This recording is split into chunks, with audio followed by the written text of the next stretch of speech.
Hello আমার ছোট ছোট বন্ধুরা, তোমরা সবাই কেমন আছো? আজকে আমরা জানবো বিভিন্ন পাখির বাংলা ও ইংরেজি নাম। এটা হলো হুদহুদ পাখি। হুদহুদ পাখিকে ইংলিশে বলে হুপ্পো। হুপ্পো মানে হুদহুদ পাখি। এর মাথায় খুব সুন্দর মুকুটের মতো পালক থাকে।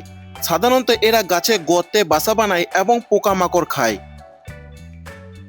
এটি হলো রাজধনেশ পাখি। রাজধনেশ পাখিকে ইংলিশে বলে হর্নবিল। হর্নবিল মানে রাজধনেশ। এদের ঠোঁট অনেক বড় হয় এবং এরা জঙ্গলে বসবাস করে।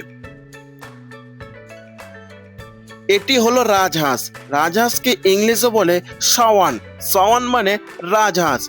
রাজহাঁস অনেক বড়, সাদা রঙের দেখতে। এরা পানিতে সবসময় ভেসে থাকে এবং এদের গলা অনেকটা দীর্ঘ হয়। এটা হলো ফিঙে পাখি। ফিঙে পাখিকে ইংলিশে বলে ড্রঙ্গো। ড্রঙ্গো মানে ফিঙে পাখি। এটা সাধারণত কালো রঙের হয়ে থাকে এবং এদের লেজ খুব বড় হয় এবং কাটা চামচ আকৃতি হয়ে থাকে।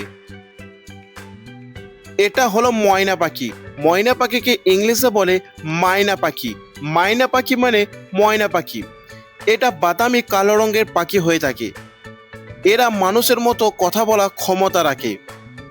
এটা হলো বন মুরগি। বন মুরগিকে ইংলিশে বলে জঙ্গল ফাউল। জঙ্গল ফাউল মানে বন মুরগি। এরা সাধারণত জঙ্গলে থাকে এবং গৃহপালিত মুরগির মতোই এরা দেখতে হয়।